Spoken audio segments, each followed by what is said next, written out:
let us get started. First off, thank you all for coming to listen to this panel. Here we're at a prison, so I hope you'll get the chance to go and read what it is all about. I'm not going to do the guide now. I was only commissioned for one job today. I'm Aulonë Kadriu. I'm very happy to be here moderating this panel. Today we're going to talk about women in Balkan literature. The women and Balkan, that's two big topics, considering that the Balkans is not just a homogeneous group entity of countries, but also women is not one single entity, so it's going to be a challenge to dissect all of that together, but I am hoping that with a panel that is sitting here with me, we can manage to go somewhere. First, I would love to thank Chandra Multimedia and every member of the staff for putting all of this together. I see you may go all the way with a applause. Yeah, so I know. So I think we're very grateful to be all together, to meet for the first time, some of you, and to talk about important matters. So I'll just introduce my panel here. I have decided to be very arbitrary with your long biographies. I'll only read the first or second sentence maximum, so whatever made the cut will make the cut. So on my right side here is Blerina Rogova Gaxha. Blerina was born in Kosovo. She's a poet, essayist, and literary scholar. She holds a PhD in philological sciences and has served as an associate professor at the University of Rogova. Second sentence. In 2024, she was appointed Director General of the National Library of Kosovo. Blerina is much more than just this sentence, and I'm sure you can get a bit of it during this panel. Now on my left, Robert Alagjozovski, who's a writer, editor, columnist, and art and culture critic. He holds a master's degree in comparative literature from the University of Skopje. He's the author of 5 books and a large number of articles. For the sake of this panel, I also need to say that in 2010 you founded a publishing house, Goten, which is a member of the Traduki network. Mentioning Traduki, we have a former resident of the Traduki residence organized by Chandra Multimedia. That's Ivana Trajanoska.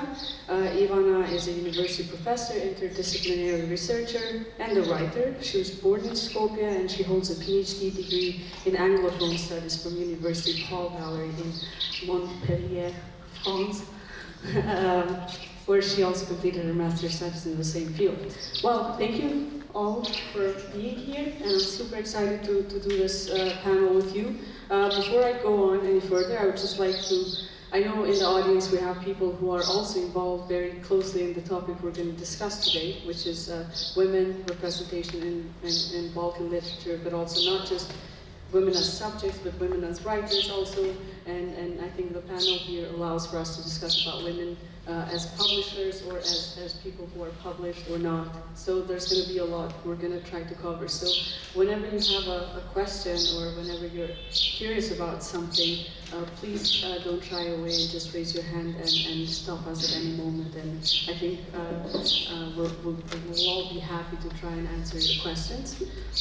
So let's not make this a very formal panel where there's a Q&A session for 15 minutes and so just relax. All right, I think I'll start with Ivana, and I pick her because just recently one of her novels, I'm trying to find one of her novels which was published in 2021, was recently translated in Albanian. The name of the novel is Desa, and I know that the Chandra Multimedia have also are really interested in having this audience understand what the novel is about. But in order not to have you talk about a very broad concept, I would like to ask you, because your novel also is centered around women. So I would like to ask you, what does it mean to center women in literature without essentializing them, because I was worried, you know, I mentioned that women is a big group, and so I'm really interested, like, how do you explore things like care, trauma, desire, autonomy in ways that speak universally but are also stay true to the experiences of the women you talk about in the novel. Thank you very much. First, faleminderit për ftesën. I'm very happy to be here. I spent a month doing a writing residency last July, I think. Yes, it was last July in Pristina. So thank you, and I really enjoy being here again and having this opportunity to talk about my novel. The novel, yes, was published in 2001 in Macedonian, and then it was translated and published by Harpa Publishing, a publishing house from Tirana, in 2023. Here is the novel. This is the Albanian translation. I have some copies we can share. Thank you for bringing that. Yeah. So, it's not easy to talk about women in literature, women as writers, and women as characters in novels. I would start first with my choice, and one of the literary critics who discussed my novel in Macedonian actually referred to that it's a novel that actually, the name of the novel is a female name, it's the name of the character, and it's not, according to her, that often that we have novels in Macedonian literature that actually have the title of a female's name. The novel is centered around the life of this woman who has these dreams of becoming a successful conductor. The time span is the whole 20th century, and we kind of, in a very condensed way, I discuss women throughout this 20th century through her family, her mother, and the family she creates, her daughter, and even her daughters and her granddaughters. So I'm not one of the writers that enjoys talking about their novels. For me, when I write a novel, I would refer to Barthes, Roland Barthes, and his essay La mort de l'auteur. As far as I'm concerned, I don't refer to this novel anymore. It's the role of the reader to discuss the novel. It's not out of vanity, it's more, I don't know, I don't even feel comfortable discussing it. But I also believe that whatever I had in mind is irrelevant anymore. It's the readers who are actually going to see how I tried to portray women. My aim was to kind of talk about women in a very natural way, to talk about this particular woman and her kind of the choices and the circumstances and the environment and the patriarchy and her personal character that led her to do some choices and that she's re-examining throughout her life. So there are lots of other themes in the novel besides feminine identity. There is also national identity. There is also men and women relationship, women and women relationship, sisterhood, kind of supporting and non-supporting this tension between women. So there are a lot of things. So with Barthes, and you just said the author has died. Yeah. So I'm not going to consider you as an author already. Yeah. I'm going to consider you as a professor. Yeah. Thank you. That's identity work. So no, but tell me, like you speak in that book whose author has died, and it's not here. About this intergenerational trauma and transmission of fear. And you, although you say that you don't want to talk about your book, but you're responsible. Yes. So I'm curious, how did you go about like writing about those women? Because you're telling us a narrative. Yeah. So tell us how you came about it. What's the narrative? Yeah. Well, how I got inspired to write about this is actually a real photograph. It was taken in the early 50s. This is my grandmother. She was really studying to be, she was studying at a musical school. She ended up as a piano teacher, and a teacher of music in Skopje at primary school. But she was also conducting choirs and other stuff. So, and her name was also Desanka. So that was my inspiration. But through some narrative techniques, and so it's not a biographical novel in any way. I would actually think that the people from my family, when they read the novel, or if they read the novel, they wouldn't really recognize everything. But I've created a character around my grandmother that was a real kind of support for me, and one of the models, not necessarily in a way what I became, but in a way of care and love and support for the family. So that's how the inspiration came. See, there's something, huh? Yeah. You're not completely dead there. No. Thank you so much for sharing. And if I may, just like more of a technical might sound, but where can the audience find the book? Actually, I'm not sure in Pristina where they can find the book, but we can discuss and we can find a way how they can find the book in Pristina. But they can find it in Tirana, of course, and in Skopje. Okay, so we'll make Chandra Multimedia the address where everyone who tries to get a hold of your book. Thank you so much for that input. So I'll move on. Huh? No? They don't want to take my paper. I have some free copies for the ones who are interested now. Yeah, thank you so much, Ivana. I'll get your mic because I'll be moving on to Blerina here on my right side. I know Blerina is wearing many hats today, but I think I'll stick to the poet one, and I'll just ask about, since we started with a novel, I'll move on to your work. She comes from the East and Thoughts, where you foreground women's experiences. And I'm curious, when you write, do you set out to center women's voices intentionally, or does that focus emerge more organically from your process? Thank you, Aulonë. When I write, I don't think about other women. I think about myself, and I think about how do I perceive life, how do I perceive my community, how do I perceive things that hurt me, things that triggers me, things that bothers me. And Eli here, she asked me for a few poems that are, let's talk about women, for example, and I couldn't choose, I didn't know which one to choose, and when I sent to her some poems from my last book, Thoughts, Bags in English, and she said, yes, you have every, I think each of them talks about the woman. I think it's the voice, it's the choice to say, yes, I'm here and this is my truth. I want to say my truth. It doesn't matter if you like it, if you don't. It doesn't matter if it bothers you. It doesn't matter if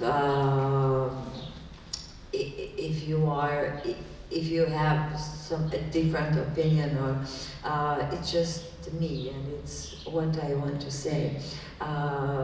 When Ivana mentioned her grandmother, for example, I was also doing a kind of poetic research in my grandmother and in my mother memories, like looking at the old photos and how do I see them in those photos. It's kind of implicit memory that I'm not studying, just researching for myself. And what I found was always a mother and a child, a mother and a family, but never just them. For example, we see our women's or our generations of mother and grandmothers as someone who had a role in society. Yes, it has, but it wasn't never just her. It was never her voice. They were just there, but never heard something, what were their dreams, what they wanted to be, what they wanted in life. And I think that now we have the freedom to think differently, we have the freedom to be ourselves, we have the freedom to say what we want to say, and that is what I do. I think that what I do in my poems. Thank you. Like this, you simply exercise the freedom women in the past did not have. So I think this inspired, another question that I would love to ask you, but also Ivana too. Do you, like you mentioned your mothers, your grandmothers, and I can recognize that because a lot of what I do is inspired by that. But also women in the past wrote. And so I want to ask you both, do you feel like connected to a lineage of women writers in the past? Is there some intergenerational dialogue? Do you feel like you are inspired or you're building on something women before you wrote about? For example, in Kosovo, women voices in literature are late. Or literature in Kosovo is comparing to men's voices. The women voices were it started during the 80s and mostly during the 90s, and it exploded after the war.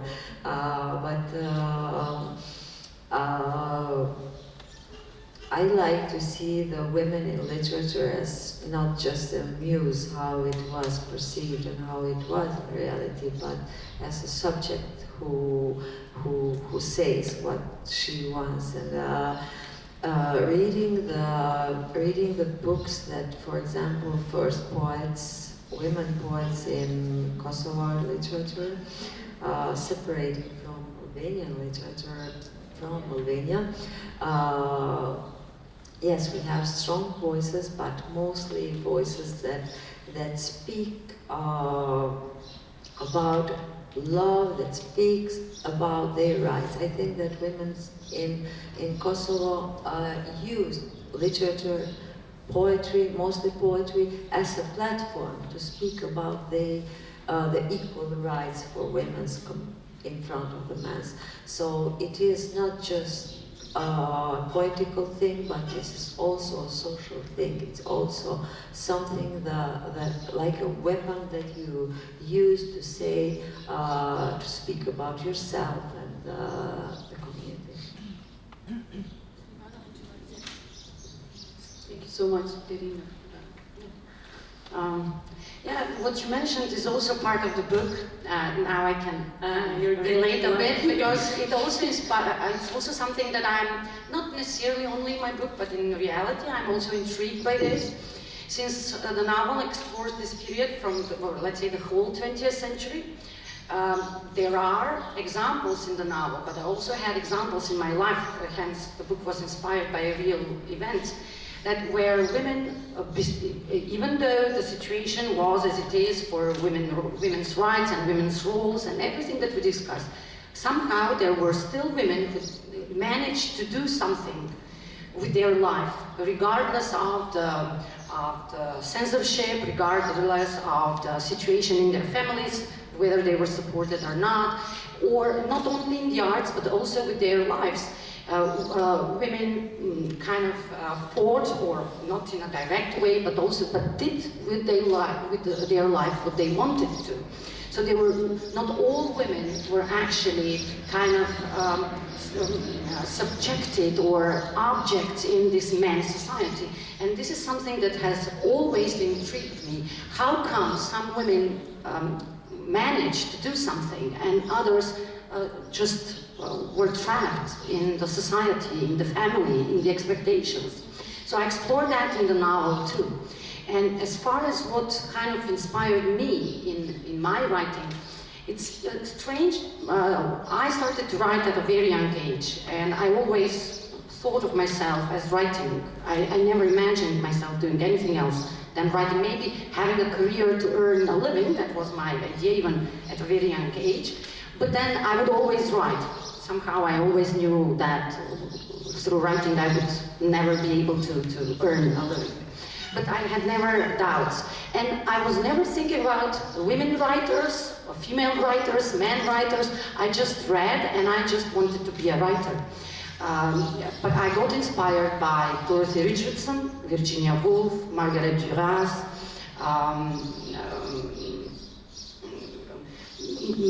female writers, and also men writers a lot, like James Joyce, especially these 20th century, early 20th century writers. And I was never thinking about women's role. I was just writing, as you say, I just wanted my stories, my truth, what I believed to be there in literature. And while we were discussing, I also thought of Susan Sontag's kind of, it's part of an interview or comments of an interview when she is discussing lady writers. That she actually does not want to be called a lady writer. Why do we say lady writers or women writers or female writers? Let's discuss writing, and men and women side by side discussing literature. And that was something that actually led me throughout my life. Recently I started thinking about, recently I'm talking about this past 20 years, maybe because I'm 44. So I kind of thought about there is also something, there is another side of the coin too. Thank you both, Blerina and Ivana. Well, you mentioned Susan Sontag's and comment, remark, but I'm sure you know that as a writer, gender plays an important role in what a writer you are, whether this book arrives to the audiences or not. So I think that's why I think we were forced to talk about these issues, because there are systemic factors in place silencing women deliberately, and that happens because of their gender. And all the women you mentioned, I think, have been in a way silenced or not. And here comes Robert, not because you're a man, but because of the publishing, your role in publishing. I'm just thinking, women for long have been expected to be nice, and maybe write about nice, non-controversial things. And now women are being difficult, they're being radical, they're being political. And I'm just wondering, how do you go about publishing women who are actually fighting back and quite politically challenging? Do you have any processes? Do you have any deliberate actions you undertake to do that? Yeah, thank you.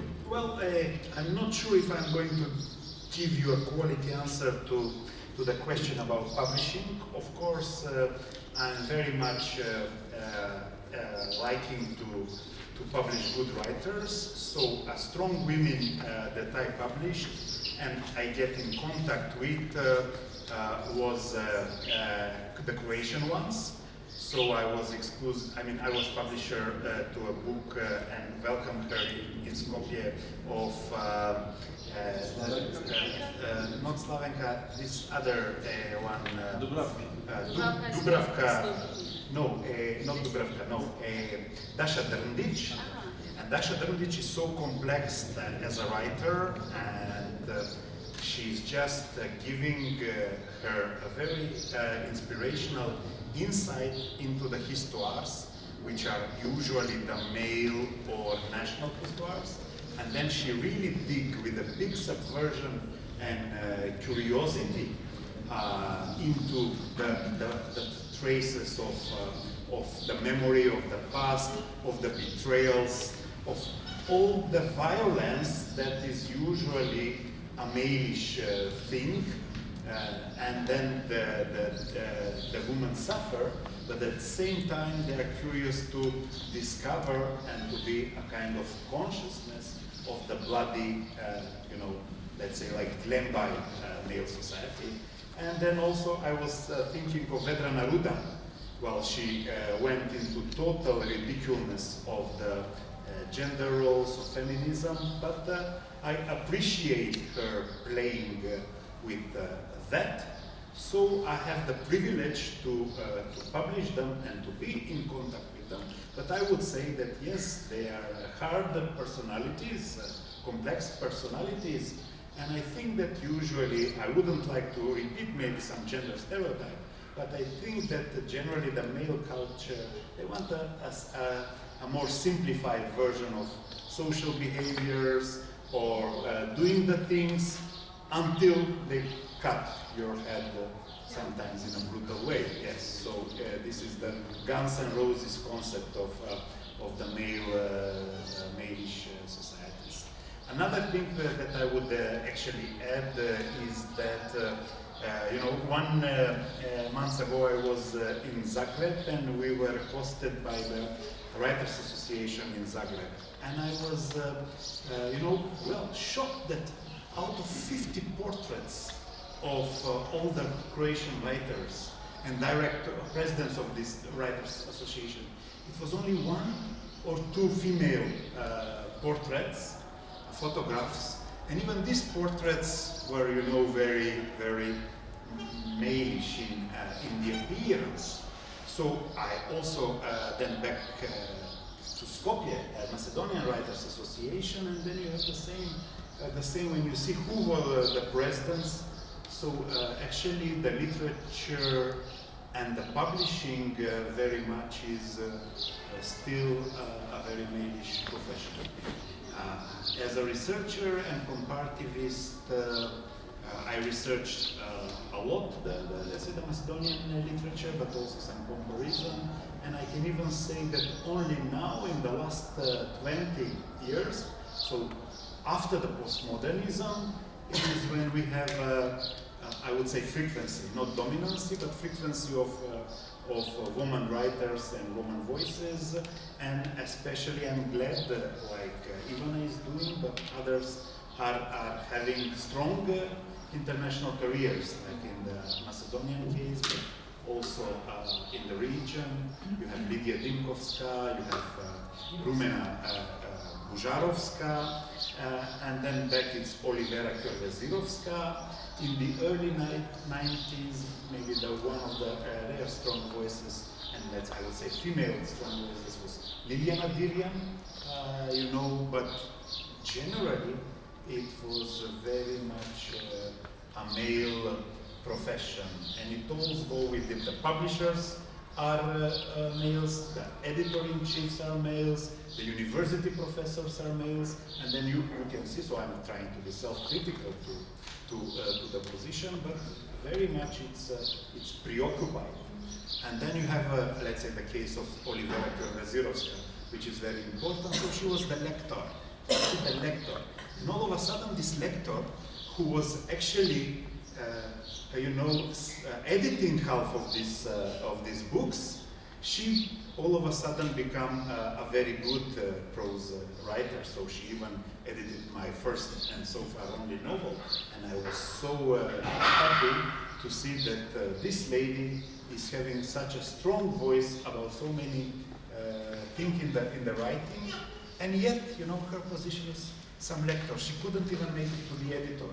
Well, now she is editor, so that's good after 20 years. Thanks so much for sharing that. I guess that lecture, I think we've all been there. Sadly. She was the critic of my novel that I mentioned at the beginning. But I think this has a lot to do, like, of course, a discussion about women in literature never excludes the discussion about women labor, which is exploited, underpaid, and not recognized.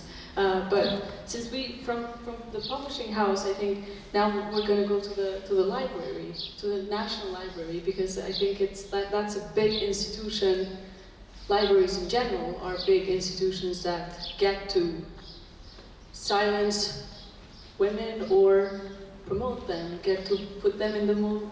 Like it can be very technical, as much as putting their book in a visible shelf, to like being very deliberate in picking women's work to be exposed, shown in their library. So how's it going with your role in the library in regards to that? Okay, first I'm the first woman director at the National Library of Kosovo.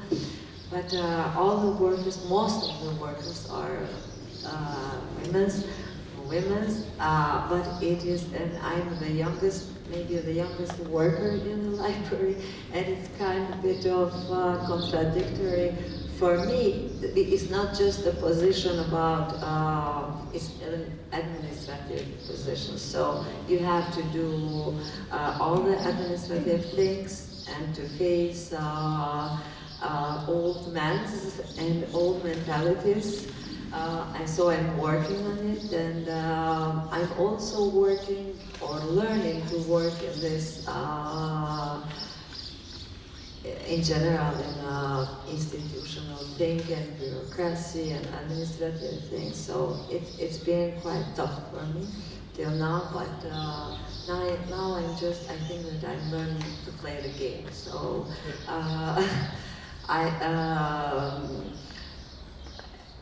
I know that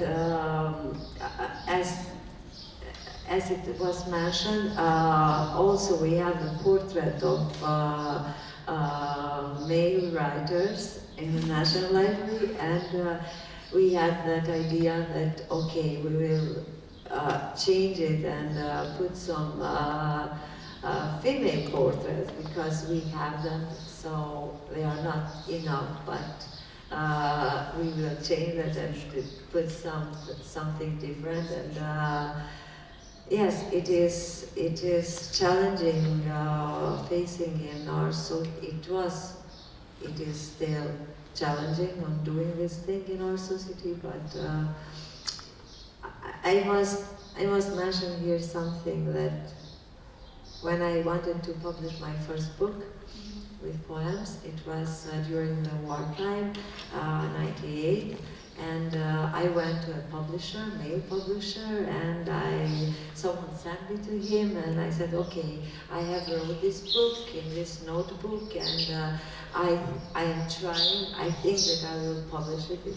And he read my poems, and then he called me after a few days, and he said in his office, okay, he said, you must come to the window and see what is happening besides those mountains. And I said, what? He said, there is a war happening, so it's not time to write about love. You should write about war. You should write about our struggle to freedom and so on. And I still can't forgive myself, and I listened to him, and I took my poems and I closed them in a closet, and I didn't return to it for 8 or 9 years. My first book was published 10 years later. So I was kindly, in a kind way, pushed away from that mentality, and then I needed someone to say me, to open my eyes and to see that you can write about anything that you want. Whenever it is a good writing, it's good poetry or good prose, or doesn't matter. So I think that in Kosovo we have a lot of strong women in all the fields of arts and culture, who are taking or shaping our society and our culture, and they are showing themselves very strong and very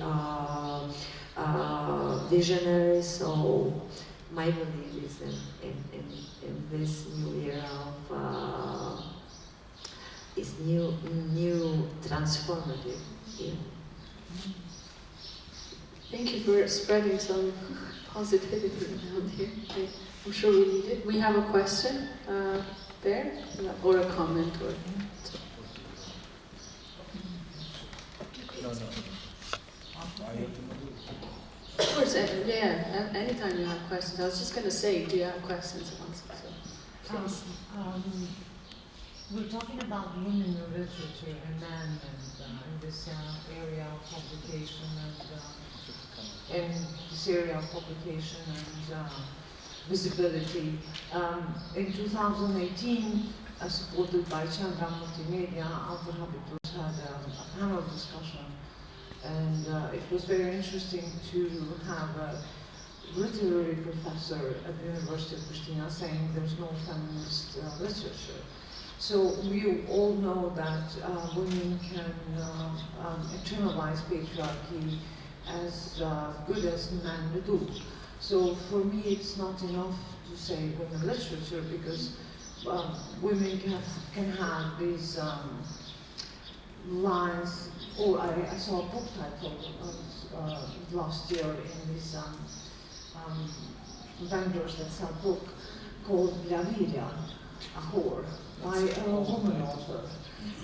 I saw lines of women poets, Kadriu para pastures in Lavira. How can I translate this? And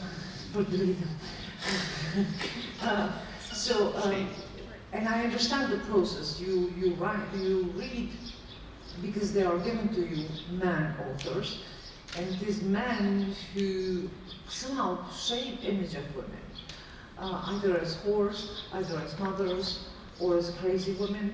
And this has been common, it has been researched and wrote about it many times. My question is, if we switch, because if we say feminist literature, we also give freedom for men to be feminists, right? So my question is, if in your cases had this experience of talking about feminist literature, what were the resistances? Because I believe that there were many resistances, whether they were tacit or like upfront. I'm just curious to know about it. We will leave aside for a moment the professor of literature in literary studies in Pristina who says there's no feminist literature, or maybe not. Maybe you can still discuss that, no matter how banal it sounds. So if you could share, I would be very happy. It's a question for the three of them? Yes. Or whoever wants to. Who would like to say? Okay. I'll leave a mic here. Thank you for the comment and the question. When I was discussing previously, I kind of, and it's what I'm going to say, it's not also new at all. Sometimes I feel that when we discuss gender, feminism, or even other types of literature, that we are segregating ourselves. That's my fear. I'm not saying that it hasn't served its purpose. That's why I'm here, most probably. Otherwise, I wouldn't be here in men-dominated societies. However, I also think that it's kind of, we should also think about good literature and bad literature. That's something that I think we've forgotten as societies. That does not mean that we have to put women into those roles that they have adopted and they have felt secure in them, as you explained perfectly. Women kind of enjoy patriarchy and kind of identify themselves with that so easily, and they don't do nothing about it, they even defend it. And we see that very often in a lot of societies. But my dilemma, personally, I don't have an answer to that. But what I feel, and it has been discussed, especially in French literature since the beginning of this term, l'écriture féminine, are we actually doing us a favor? Or actually are we putting ourselves into a corner? I don't have an answer to that, but I think that giving ready-made answers is something that is a patriarchal thing. So femininity and feminism and women in literature and as writers and in the societies connected to the publishing and all the process of the arts is an open question, and it's being, the aim of it is to redefine itself constantly and to adapt itself to the situations, to the new realities, because every day, actually, every year, or I believe every day, but actually maybe we can notice it, every year there are changes in the world. So feminism and women should find their place, constantly find, it's not an easy task that you are not in a fixed place. Patriarchy puts women in a fixed place. Actually being free gives you the freedom and the opportunity to redefine yourself constantly and to redefine your position as a writer, as a woman, as an editor, as a publisher, regardless of the thing you do. So I don't think there are answers to the questions we are asking. We have the freedom, and we have to enjoy that freedom to redefine our roles and our identities and our roles in the society and both in literature. Well, I think that the world is pretty much reprocessing the gender stereotypes and the gender roles. So in this aspect, it's not a question of the past, but through our contemporary life, it's keep coming. So because of that, it is important that we are always critical to the gender positions and to replicating of gender stereotypes.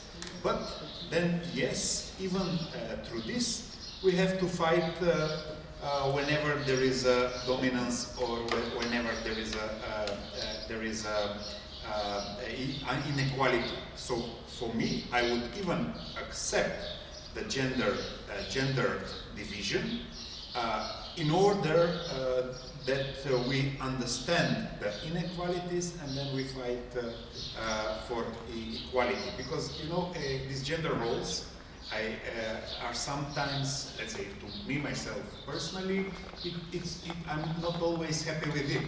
So very often I would,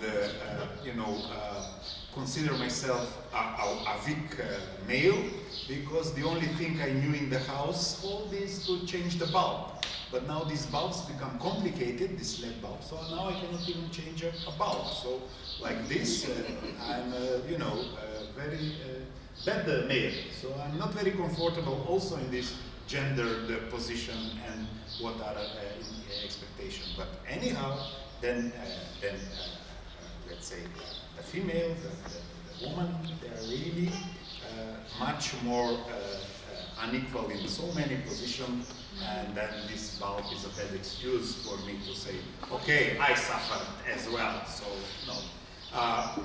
If we see in literature, we can see that the best position that the woman is having is very similar to what this editor suggested to you. This is this epic image of the woman martyr, the one that is, not shedding tears for the son that dies in the war, or that is very firm, and then even more firmer than the man. Like this, in our 19 Enlightenment literature, it is this poem by Kuzman Shapkarev, when then this woman is called Neda, and then she is strong over the martyr's son. Then I also wrote an essay, and you can find it on the webpage of Sarajevska Sveske, so sveske.ba, about one of our most important books, and it's called Pirei, about the Macedonian longevity over times. And then this is very interesting novel because you have a simultaneous discourse by male and female.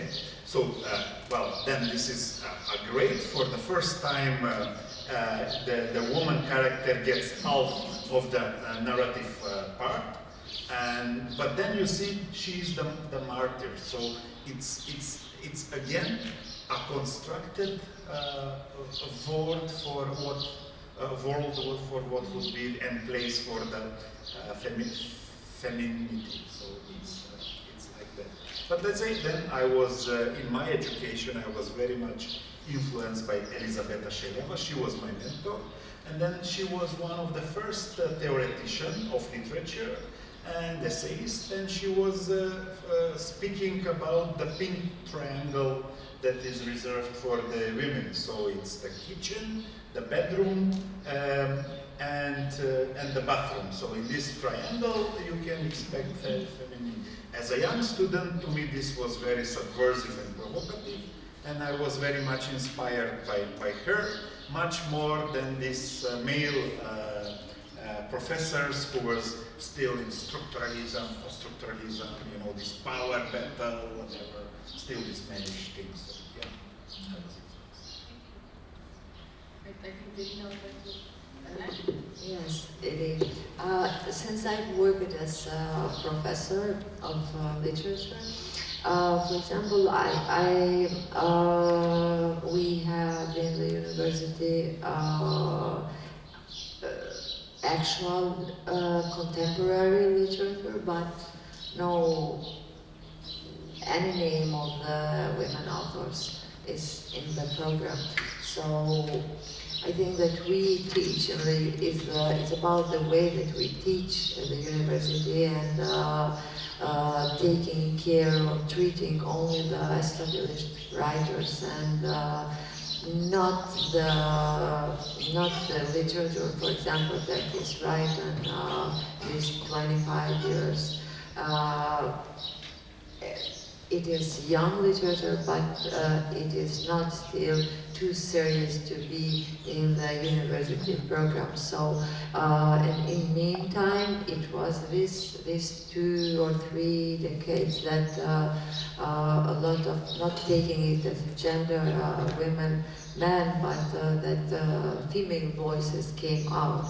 So I think that we have feminist writers and strong voices, but feminist and feminine, it is a discussion. For example, it depends from the people how do they perceive it and how do they stand in front of it.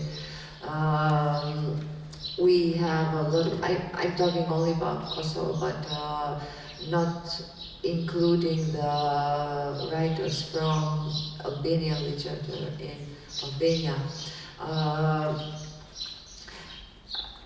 We need to, as everything comes late in Kosovo, we still have to wait to have that land to see it in that perspective. Thank you, Blerina, and thank you, Ede, for the question. Do we have any other comments or questions before I move on to my next question? We have another 10 minutes, so I think I'll just go, since Ede brought us to a very important institution, the academia, and I think we should start holding institutions more accountable for what they promote and what they don't. And you're involved in the academia, Ivana. So I would really like to know who are the writers we're teaching, and are those writers celebrated outside the classrooms, or what are the syllabuses we're pushing to our students? Yeah, it's a very relevant question. I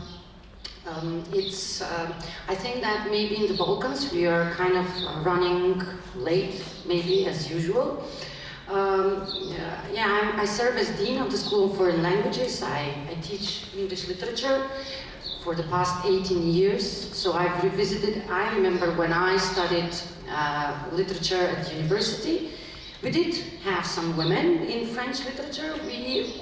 We had no one, actually, no. Because I studied in both English and French. I graduated in 2 degrees, English language and literature, and French language and literature. In French literature, no women whatsoever. In English literature, in 3 years. But I read on my own, of course, but nothing in the syllabi. In English literature, there were some women. Virginia Woolf, of course, from the 20th century, some poets from the end of the 20th century, and in the novelists, from before the 20th century, we studied Mary Shelley, we studied Jane Austen, and the Bronte sisters. So it's not a syllabi without women, and it was not something that we were kind of not discussing, especially that they were obliged to kind of publish with men pen names, and Mary Shelley being accused of her husband having written the novel Frankenstein, and Mary Shelley being like a very important figure not only for writing, in an aesthetical way or in an artistic way, but because she supported herself and her son at the end of the 19th century with her writing. So, and when I became a professor and I was able to change the syllabi, I always included, kind of tried to include more, not like, these were survey courses. What we studied at the university were survey courses. So we studied the literary canon, but also surveyed this kind of a timeline. So it was kind of, that was the excuse of not having a lot of women or not having a lot of topics discussed. Discussing topics in literature and then including women and other aspects of literature, in terms of the content, but in terms of the writers, also gives this opportunity to discuss many aspects, like gender, like sexuality, like LGBT rights. So it's something that we at the School of Foreign Languages try to introduce through specific courses. And I think this raises awareness of the variety of literatures, voices, possibilities, and it helps students find their way into this world. And as future writers, maybe in the future, or as future professors. Thank you, Ivana. If you have any, I know you are also involved in academia, so if you, I would really love to hear your thoughts. Now, I would like to mention something that I did a project, an interdisciplinary study on war memory, and trauma representation in literature. And a comment by my colleague that he read it during the day of the promotion of the book, and he said, yes, we have here an excellent example, because researchers were done by male, but not by women. So he said it is a tough topic about women, and I was surprised to hear that, because I don't see it in that way. And I know that in many of these gatherings in university, academia, Academy of Science or institutions, they rarely invite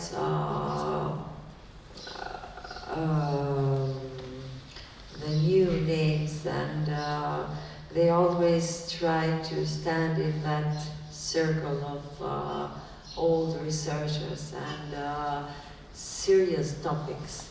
For example, also from my colleague, it wasn't considered, for example, treating the war, memory, and trauma in literature a serious topic, because it's not a serious literature. And what I found out during my research was that, for example, it is something very new happening in literature in Kosovo.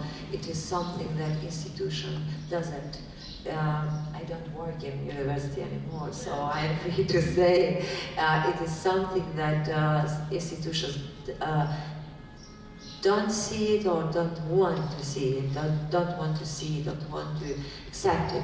So it is something very vivid and interesting and very deep, written by all the genders, and it is something that I believe that it is shaping literature in Kosovo. So it is, maybe it's early to understand it in generally, but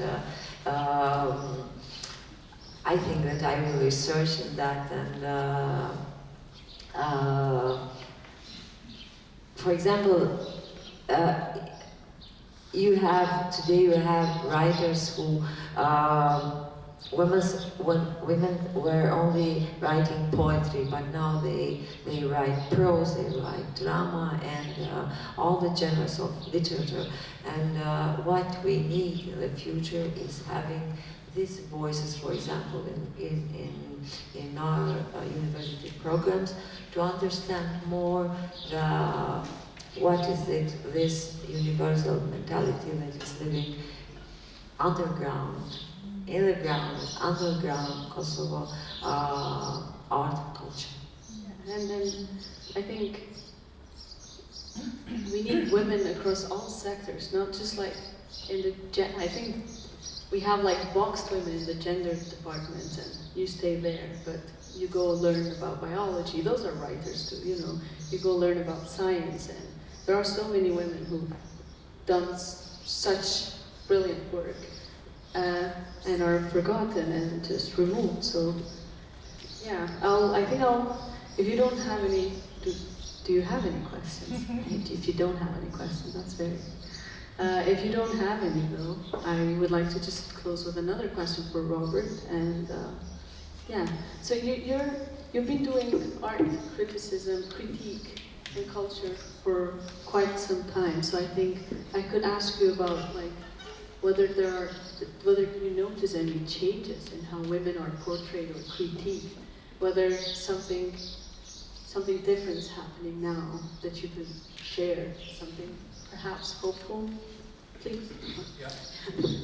Well, no. As far as the male writers are concerned, they have never really tried to, present a feminine character or to speak, and actually, the real interesting prose speaking about female character or female author subject, it's all done by females. So let's say when I started, as I said, reading in Macedonian case, Lidia Nadirian books, or Olivera Krvezirovska, or Lidia Dimkovska, Rumena Bužarovska, this is when you have this radical change of the typical male prose narration or fictionalization.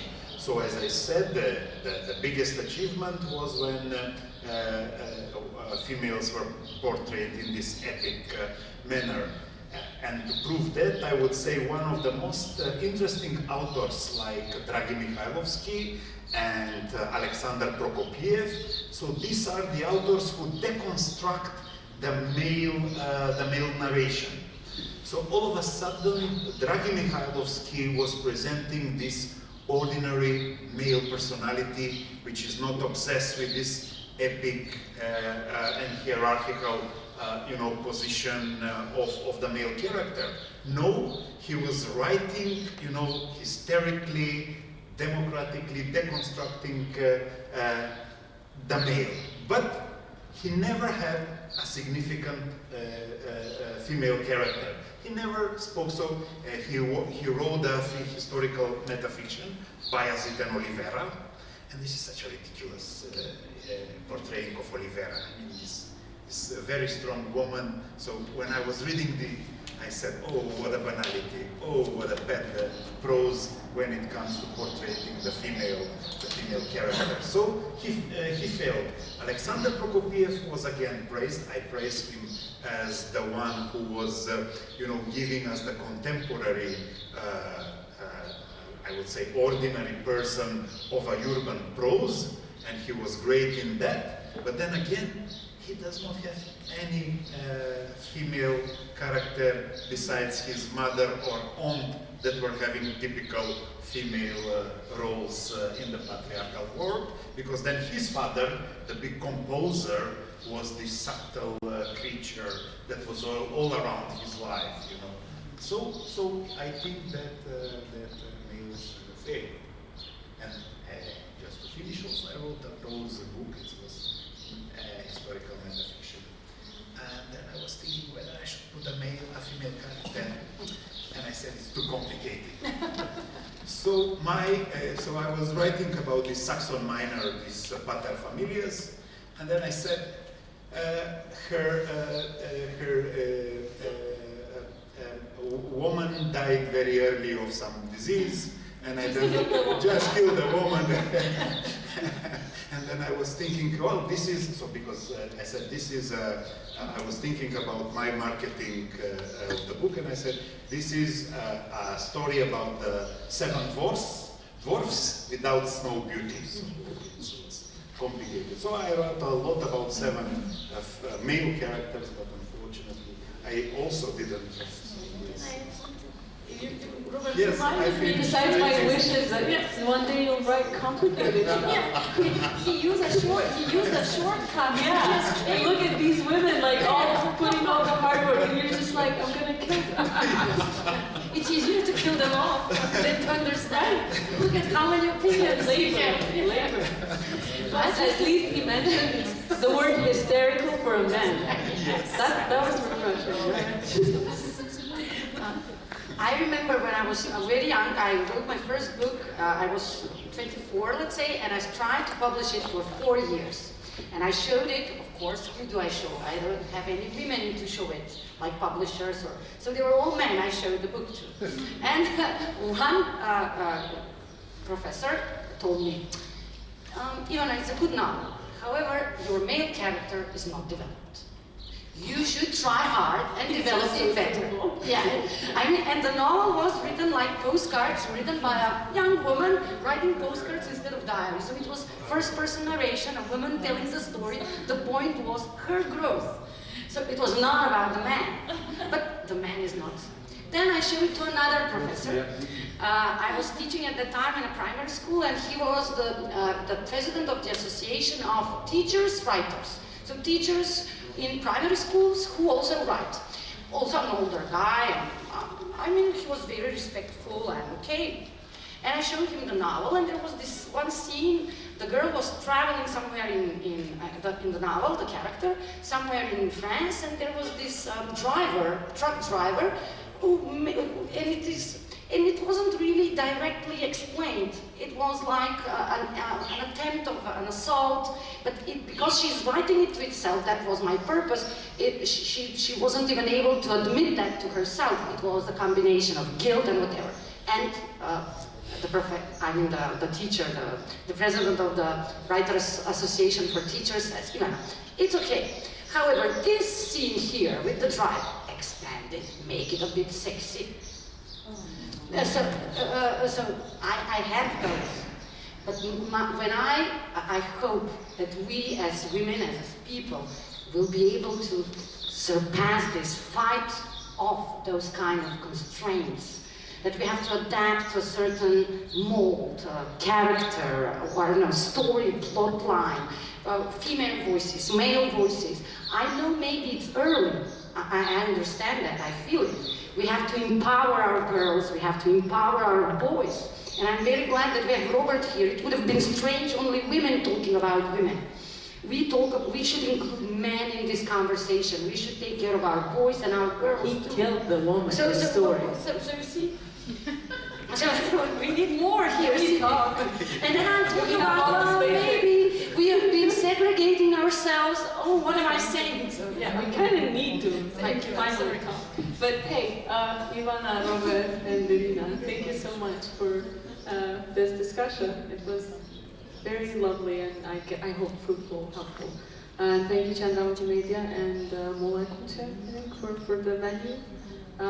I think Chandra, not I think, but it's in other spaces of this very prison, there's going to be a play, and I've heard it's an amazing play about political prisoners, so please go and check it out. It's only in Albanian, so Robert, you want to Super. So thank you so much, all of you, and see you soon, I guess.